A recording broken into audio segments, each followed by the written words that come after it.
que la société puisse se saisir des débats qui s'y sont tenus. Je n'ai jamais regretté cette décision. J'ai confiance à présent en notre capacité à saisir collectivement un avenir dans lequel chacun, femme et homme, puisse vivre en harmonie, dans le respect et la compréhension mutuelle. Vous êtes satisfaite des peines ?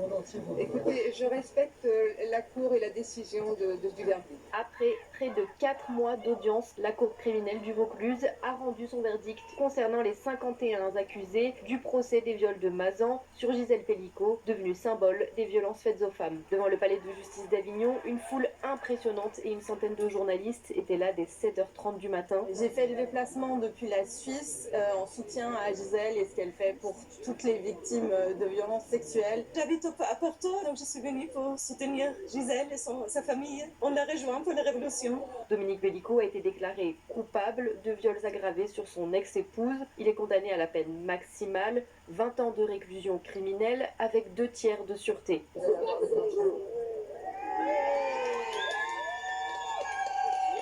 Ses co-accusés, tous ont été reconnus coupables et ont été condamnés à des peines allant de 3 ans, dont 2 avec sursis à 15 ans de prison. Des peines inférieures à celles réclamées par le ministère public lors des réquisitions.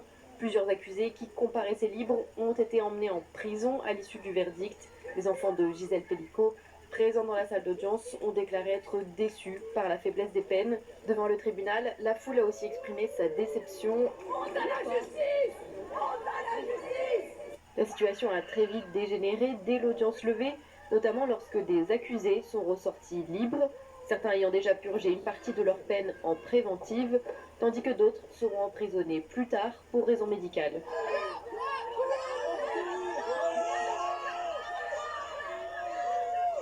On a des peines qui sont ridiculement basses.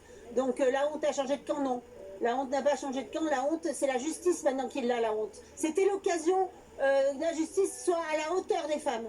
Et là, on voit que la justice, non, n'est pas à la hauteur des femmes. On est furieuse contre cette justice qui nous méprise. Pour nous, c'est la culture du viol qui continue. Et je crois qu'on n'est même pas à la hauteur de la moyenne nationale ici, à Avignon. Pour M. Pellicot, il a eu le maximum, c'est une bonne chose. Par contre, je considère que pour les co-accusés, malheureusement, ils n'ont pas suffisamment eu de peine de prison au vu des faits. Voilà.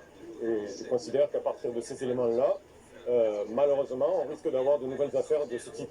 Franchement, la justice aurait pu faire mieux.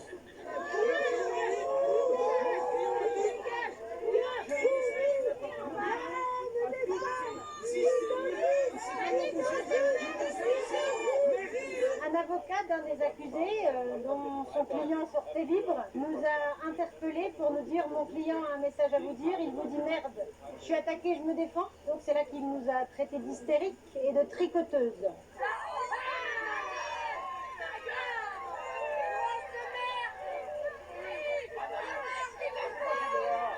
Encore aujourd'hui, les avocats de la défense se permettent d'agresser les femmes qui sont là dans l'espace public. Ça n'arrête jamais en fait la violence masculine. Dominique Pellicot et son avocate ont jusqu'au 29 décembre pour faire appel. Je disais au début des débats que Monsieur Pellicot n'était pas forcément le chef d'orchestre et les autres n'étaient pas les musiciens.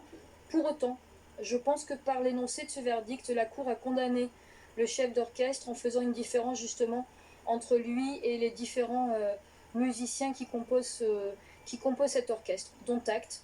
Nous exploiterons le délai de 10 jours qui nous est donné pour prendre cette décision et savoir si nous devons de nouveau être soumis à cette fois-ci un jury populaire.